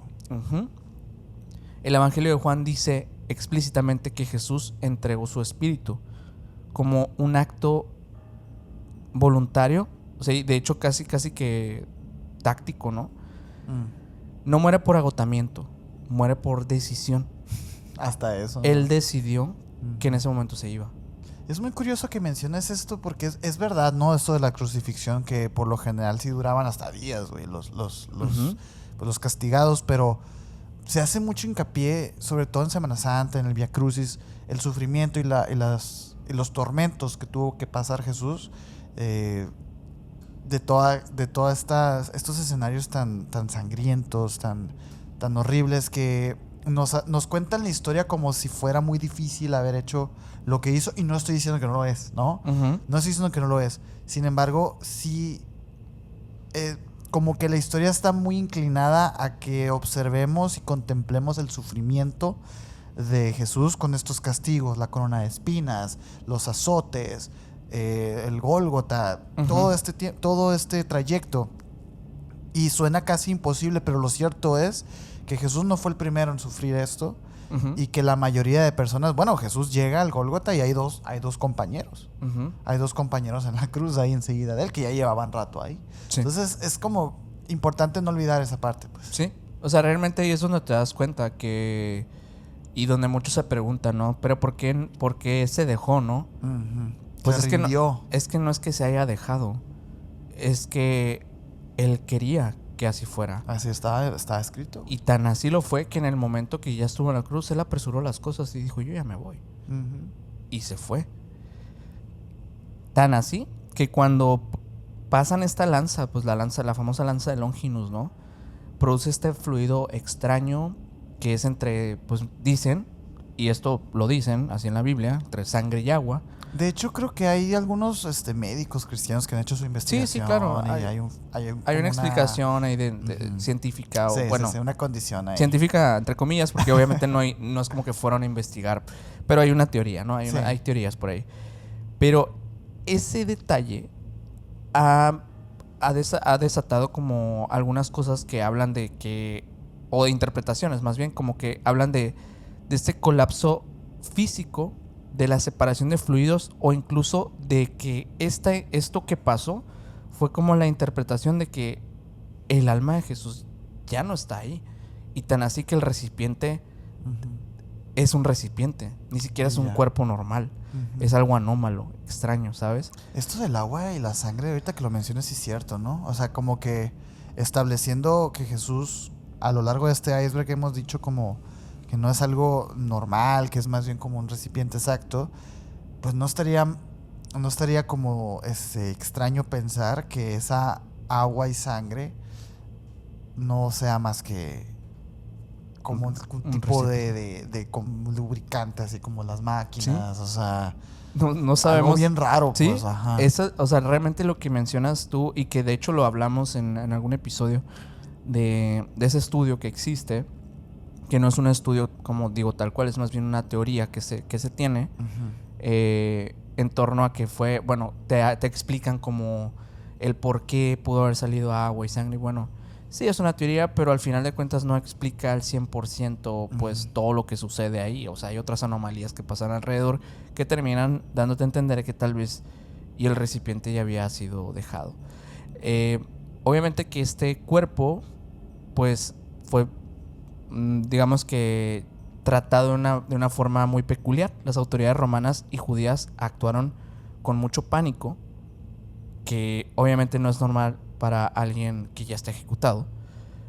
Sellan la tumba con una piedra enorme, ponen un guardia militar afuera y prohíben que nadie se acerque. O sea, a nadie se le hubiera hecho esto. ¿Por un cuerpo? Pero tenían miedo, porque sabían que él decidió eso. El cuerpo, obviamente que sabemos lo que pasa, en ningún momento los enemigos de Jesús muestran el cuerpo. No hay un cuerpo exhibido tampoco, no hay restos, no hay pruebas. La tumba vacía, y pues se hablaba de un robo, ¿no? Claro. Los guardias estaban custodiando. Mover la piedra requería varios hombres. No había señales de forcejeo y los seguidores estaban escondidos. ¿Quién pudo haberse robado ese cuerpo, no? Este punto es muy importante porque te habla de, pues, de que simplemente él lo estaba decidiendo también. Él decidió regresar cuando quiso, donde quiso. Y obviamente que tras su muerte Jesús aparece en múltiples ocasiones, cosa que hace que pensemos que su cuerpo no funciona de una manera normal. Me gustó mucho ahorita que dijiste esto de la desmaterialización de sus partículas y luego se volvían a juntar. Reintegración. Pues sí, se dice que él atravesaba puertas cerradas sin abrirlas, se hacía visible o invisible a voluntad, podía hacer, pues, de cierta forma podías tocarlo o no tocarlo. Pues también comía comida normal, o sea, porque llega a un punto donde sí come, pero no necesitaba comer para vivir. Eso lo vimos también. Su apariencia a veces era reconocible y otras veces no. Otras veces él se hacía quien quería ser. Entonces, realmente, ¿qué era la muerte para Jesús? No, pues nada, un trámite, como estábamos diciendo. Un pasillo que él podía atravesar cuando quisiera. Que tenía la facultad, así como nació también, porque su nacimiento tampoco. Y podía agarrar a cualquier persona y pasarla, o sea... Fíjate que para mi nivel 4, y te lo digo así abruptamente porque tiene que ver con tu nivel 4 también, y es precisamente la lectura de justamente lo que estás diciendo de la resurrección, pero según otros textos, según los textos gnósticos. Que es muy interesante, porque justamente, bueno, ya lo mencionaste, ¿no? En los evangelios oficiales Jesús Él regresa con un cuerpo físico, él camina, él come, él habla, él muestra sus cicatrices y de hecho su resurrección es el pilar principal del por qué su religión se mantuvo y ganó, ¿sabes? Porque es el milagro de milagros, el volver a la vida. Pero en los textos gnósticos escritos entre el siglo I y el II, y bueno, considerados peligrosísimos por los padres de la iglesia, Jesús no vuelve como un hombre, sino vuelve como una luz, como una voz o como una proyección, como una figura cambiante, justo como lo que estabas mencionando ahorita, como una conciencia que toma diferentes formas. ¿Por qué? Porque según la gnosis eso es trascender. Según los gnósticos, esa es la meta de vida, ¿no? Los gnósticos no creían en una resurrección corporal, sino en una resurrección de conciencia, una manifestación que desafiaba el tiempo y el espacio y la materia. Para ellos Jesús no revivió, para ellos Jesús trascendió, se salió del demiurgo y él estaba ya arriba, ya no estaba bajo la influencia de los arcontes ni de nada. Ahora él controlaba la realidad y esa diferencia lo cambia todo, porque sí, como te digo, para la iglesia, los pilares de la iglesia para mí son 3. El nacimiento de Cristo, que tú lo mencionaste ahorita, su sufrimiento en la pasión y su resurrección. Estos son los 3 pilares en los que se sostiene la fe cristiana, güey. Y el hecho de desacreditar la resurrección es quitarle una pata a la mesa y se cae. Sí. Imagínatelo como una casa de naipes. La resurrección, si yo le quito el volvió de la muerte y lo cambio por no volvió, trascendió, se cae, güey, la fe, porque no es tan fuerte ese pensamiento, eso establecido. Y en los textos apócrifos del Evangelio de Felipe, de María y el Evangelio de los egipcios, el Pistis Sofía y el Apocalipsis de Pedro, se repite una descripción una y otra vez. Que digo, para los que no sepan qué evangelios son esos, son los evangelios apócrifos, básicamente. Se repite que Jesús resucitado no tenía un solo rostro, como lo estabas mencionando ahorita. Por eso dije, tengo que decirlo ya, ¿sabes? Sí. Los discípulos lo veían así. A veces joven, a veces anciano, a veces radiante, otras veces transparente, otras veces masculino, otras veces femenino. Imagínate alegar haber visto a Cristo y era una mujer. Imagínate, claro, es la casa de naipes. El trascender va junto con eso. Sí. Entonces es súper, súper peligroso. En palabras gnósticas, se nos apareció tal como cada uno podía soportarlo. Y a mí me llama mucho la atención esta descripción, porque significa que la forma de Jesús se adapta a la capacidad espiritual del observador. Algo que nos recuerda mucho a la física cuántica. Los electrones se comportan de una manera dependiendo si hay o no hay un observador. Es el famosísimo gato de Schrödinger. Pero llevado... El experimento de la rendija, ¿no? También el experimento de la rendija. Todo esto es llevado al siglo I. ¿Con quién? Bueno, pues con Papito Jesús. Jesús lo hizo primero, güey. Para los gnósticos, esto era una prueba de que Jesús ya no tenía un cuerpo fijo, sino un cuerpo espiritual. Algo más, algo que podía cambiar como una llama, como un fuego, pues, ¿no? En el Evangelio de Pedro, que este texto pues no es gnóstico como tal, pero rechaza también ideas místicas, la resurrección se describe así.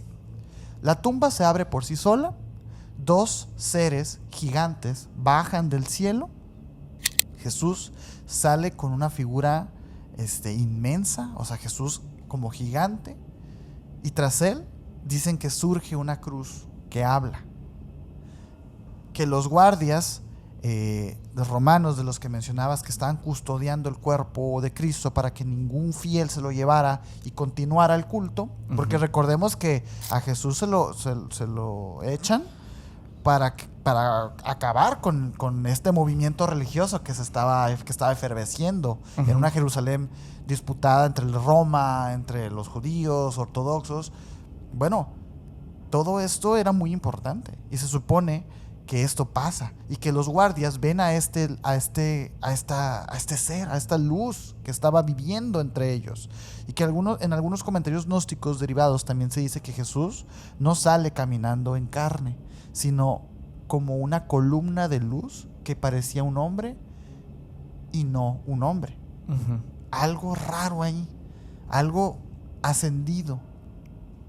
Los padres de la iglesia consideraron este relato demasiado extraño y demasiado simbólico y lo eliminaron del canon. Por eso no existe. Uno de los elementos más perturbadores es que en estos textos gnósticos, especialmente en el segundo tratado del Gran Set y del Apocalipsis de Pedro, Jesús afirma que no sufrió en la cruz y que mientras su cuerpo físico estaba muriendo, mientras su vasija estaba siendo desocupada, Uh-huh. Jesús dice que me reía de su ignorancia. ¿Por qué? Ya hemos hecho esta distinción.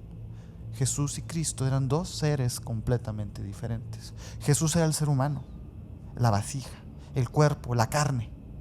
Pero el Cristo, como lo decías ahorita, bueno, Uh-huh. trasciende.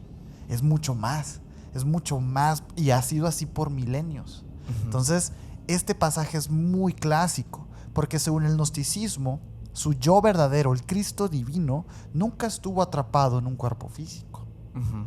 A la cruz subió un cuerpo aparente, una forma temporal, un Jesús de Nazaret, Uh-huh. un Galileo, ¿sabes? De muchos. Y su resurrección no es volver a la carne, sino revelar su naturaleza auténtica, güey. Sí. Salir ya como el Cristo. Ay, me parece fascinante. Un ser luminoso, eterno, imposible de matar. Sí. No en este nivel de realidad, al menos. Uh-huh. Esto, por supuesto, que molestó a la iglesia.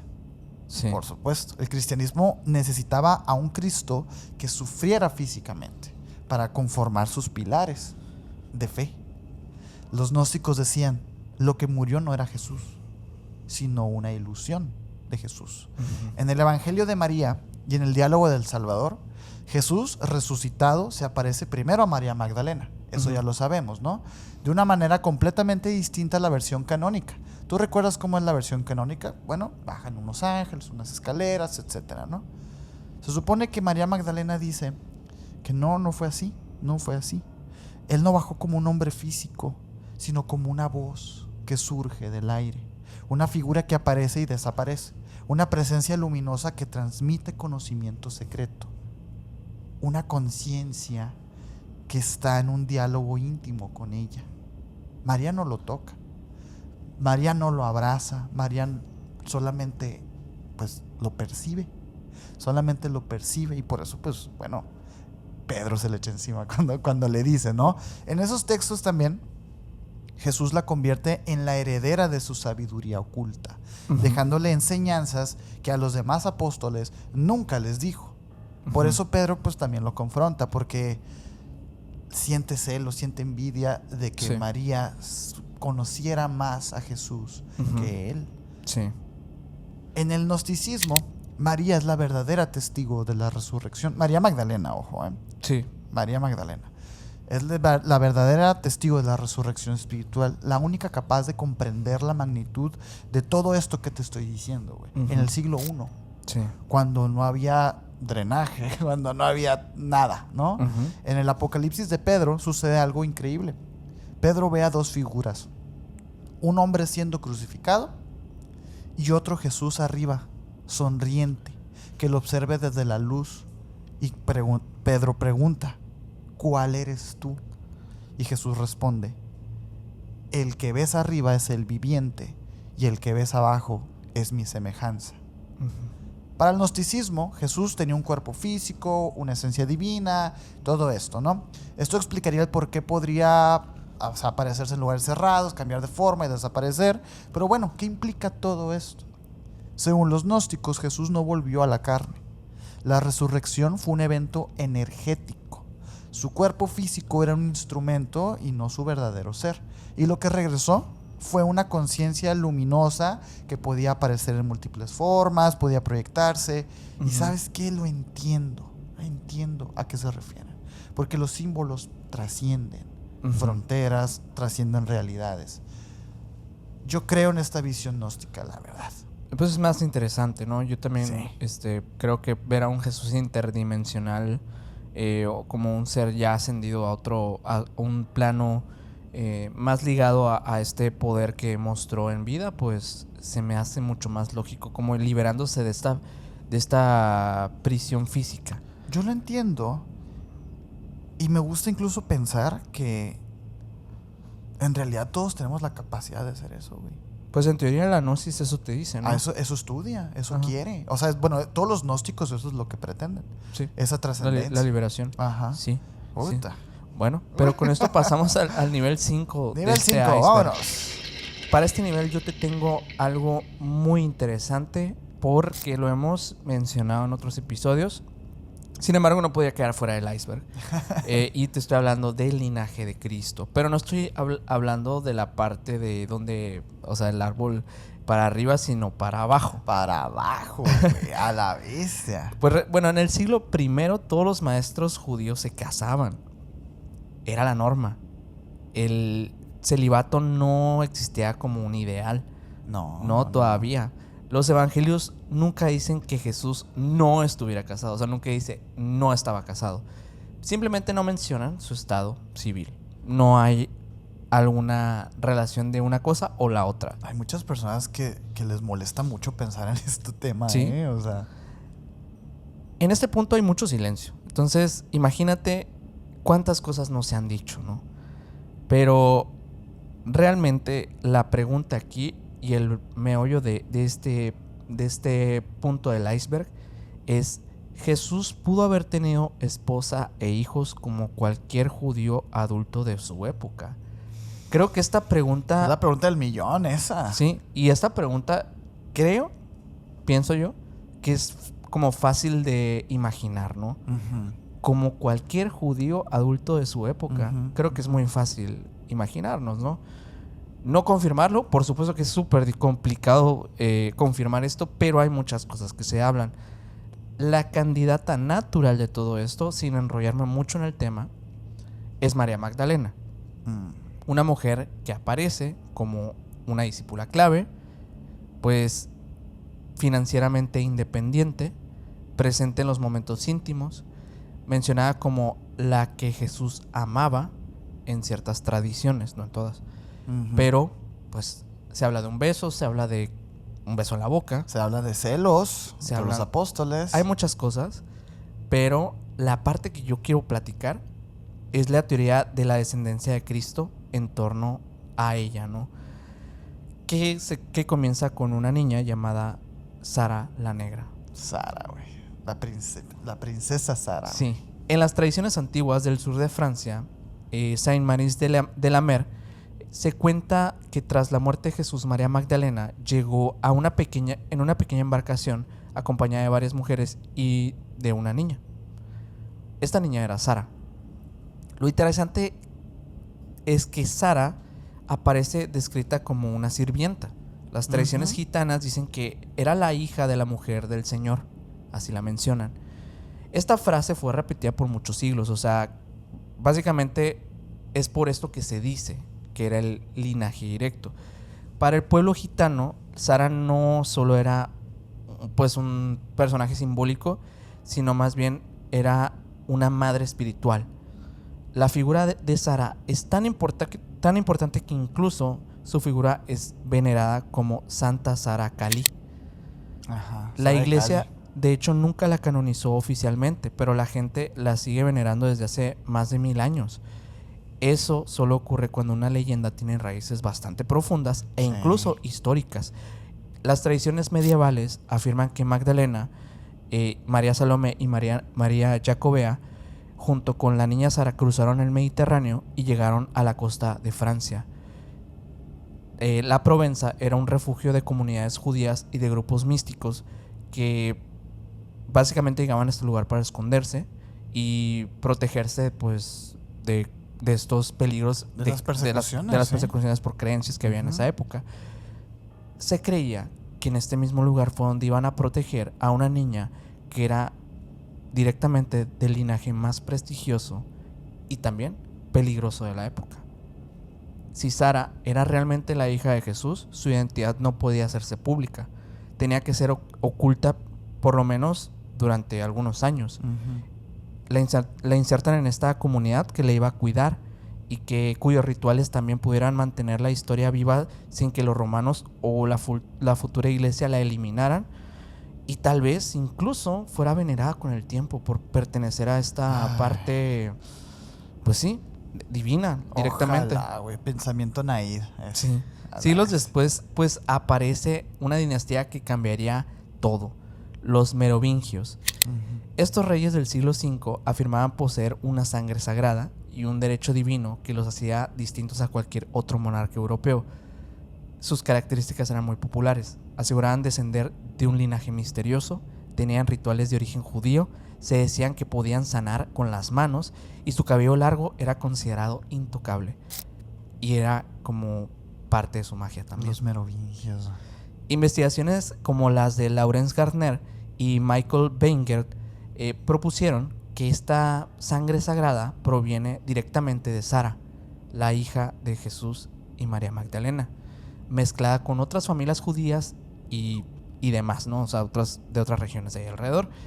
Así, el linaje que comenzó con esta niña que fue ocultada durante mucho tiempo terminó en la realeza europea, pues envuelto en un montón de historias que tienen mucho poder secreto y misticismo. No, de ahí es de donde agarra realmente el poder político de los monarcas. Sí. La sangre azul y todo esto proviene de hecho de los merovingios y de su organización política que destruyó Europa, pues, ¿no? Sí. O sea, y que la construyó también, hay que decirlo. Y realmente, bueno, hay muchas investigaciones en torno a esto, ¿eh? O sea, realmente sí es algo que se ha tomado muy en serio. En el siglo XX, pues se explotó porque un hombre llamado Berenguer Saunier investigó, un sacerdote investigó todo este tema. Mientras renovaba su iglesia en Rennes-le-Château, supuestamente encontró unos documentos antiguos relacionados con el linaje de Cristo. Lo extraño es que de un día para el otro, Saunier se volvió increíblemente rico sin explicación alguna. No heredó, no le donaron, simplemente empezó a recibir dinero. Y la investigación paró, ¿no? Pues dice, bueno, muchos afirmaron que vendió estos documentos y se lo dio a grupos poderosos que querían ocultar lo que él había descubierto. Y anda, vete. El llamado Dossier Secret también menciona genealogías que conectan familias actuales con los merovingios, por lo tanto también con Jesús. Además, estudios de ADN en comunidades gitanas muestran los vínculos con el Levante del siglo I y no prueban la descendencia de Cristo directamente, pero sí confirman que la historia de una familia judía que había llegado en esa época era muy posible, por lo menos. O sea, que sí hay algo ahí. ¿Cómo saberlo, no? Sí. ¿Cómo saberlo? Y yo creo, bueno, es una teoría que he tenido ya desde hace rato, ¿no? Y creo que no le hemos hecho capítulo todavía porque hay que todavía sentar bases, ¿no? Pero yo creo que sí, el linaje de Cristo es de los más cuidados que hay ahorita. Sí. O sea, Hay algunos sí apellidos hoy en día que se conectan con estas supuestas descendencias, ¿no? Pero quién sabe. Qué ganas de hacer una investigación de eso, ¿eh? Sí. Ojalá. Y ustedes Pero por esto apoyan. esta polémica, por esta gran polémica que sé que puede generar algunas opiniones divididas, Ajá. pues lo traigo para el nivel 5. Bueno, pues comenten si quisieran que hiciéramos un capítulo nosotros de este tema, porque es algo que a mí, por lo personal, me apasiona muchísimo, Sí. O sea, pensar en algo así se me hace una locura, ¿no? Pero bueno, para mi nivel 5, yo traigo algo que también puede ser algo polémico. Vamos a ver cómo lo tomas. Uh-huh. En los evangelios oficiales, Jesús hace milagros, ¿no? Es una persona bendecida que tiene el don de muchas cosas. Pero, obviamente, para los romanos, para los sacerdotes judíos y los fariseos, y especialmente para varios textos rabínicos posteriores, Jesús no era un profeta, no era un santo y no era el Hijo de Dios. Era un mago. Ok. Un hombre con capacidades peligrosas.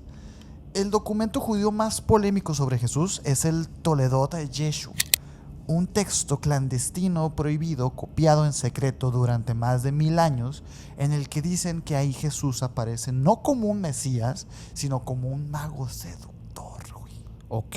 Como un maestro de conjuros, como un hechicero que roba conocimiento sagrado y lo ejerce. Ajá. Y es que hay un relato muy fuerte que dice que Jesús robó el nombre secreto de Dios, es decir, el Tetragrámatón. Ok. Escrito dentro de un templo, oculto en unos pergaminos que solo los sacerdotes podían conocer, y que supuestamente Jesús habría entrado, habría memorizado el nombre y grabado sus letras debajo de su carne. Así. O sea, escrito, ya sea, algunos dicen que como con un cuchillito y se lo tatuó, digamos, pero cicatrizado el nombre de Dios hebreo. Ya saben, ya hemos hablado acerca de esto y es muy, muy interesante. Es que son las cuatro letras de Dios en hebreo, ¿no? Exactamente, los cuatro, los tetragramatón. Ese era lo más sagrado que tenían los judíos. Y que dicen que supuestamente Jesús lo robó y que con este nombre él realizaría los milagros.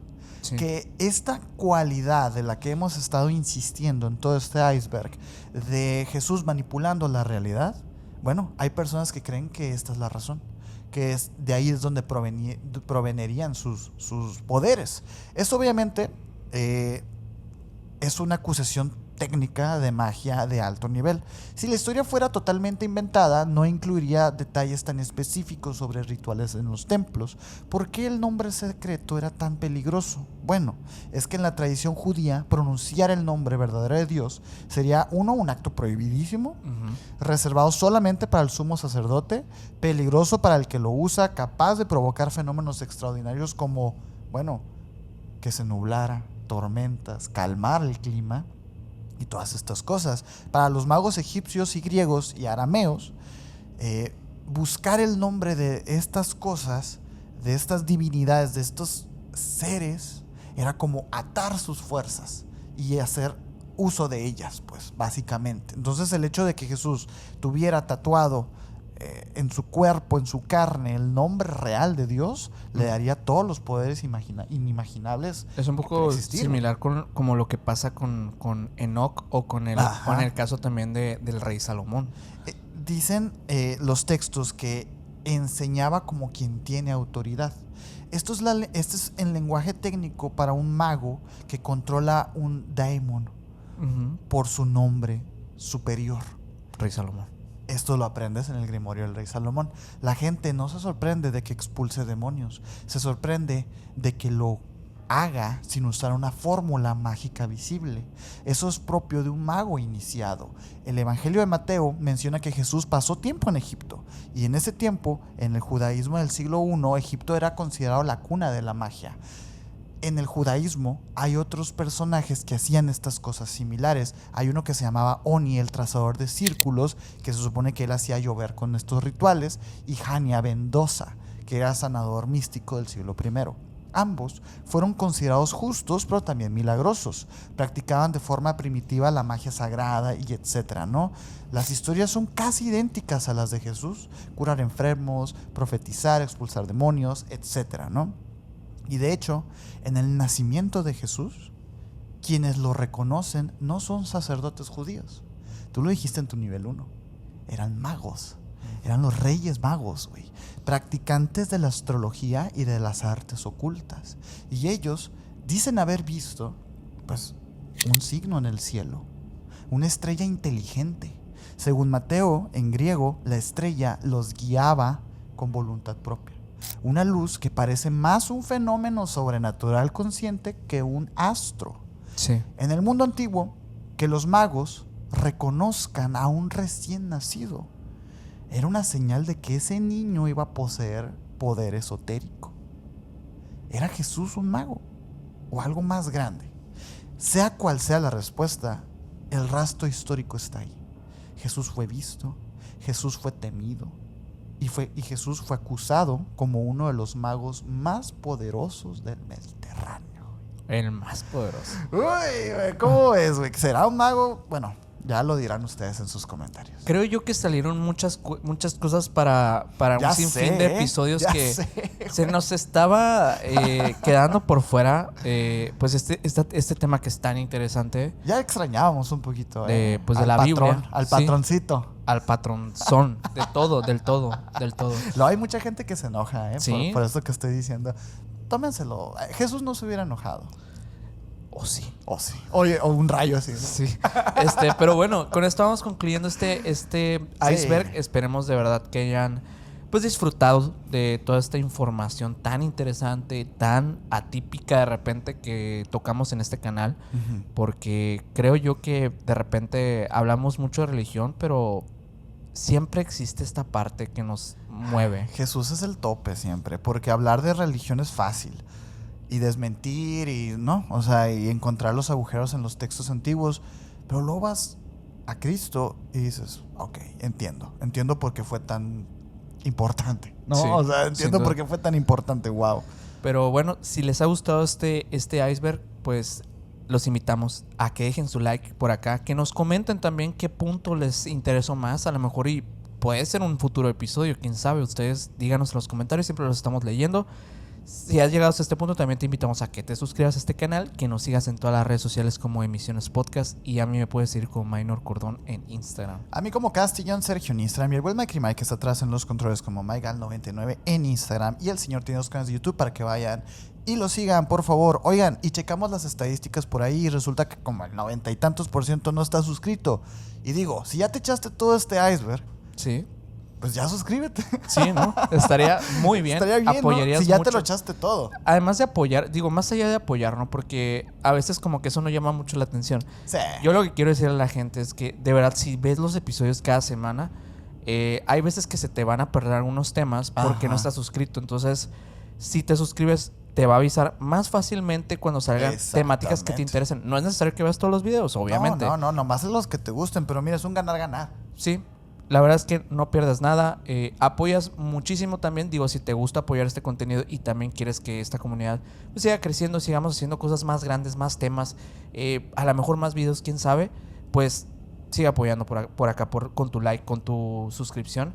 Y nada más que agradecerles. También recordarles que las personas que están en los miembros del canal, que te puedes unir, por supuesto, aquí en la descripción de este video, van a tener un nivel secreto de este mismo iceberg, así que los invitamos a, terminando este video, irse para allá en una lista de reproducción totalmente secreta para ustedes. Solamente una lista secreta apócrifa. Así es. Nos vemos en unos momentos y a los demás nos vemos en la próxima. Gracias. Bye.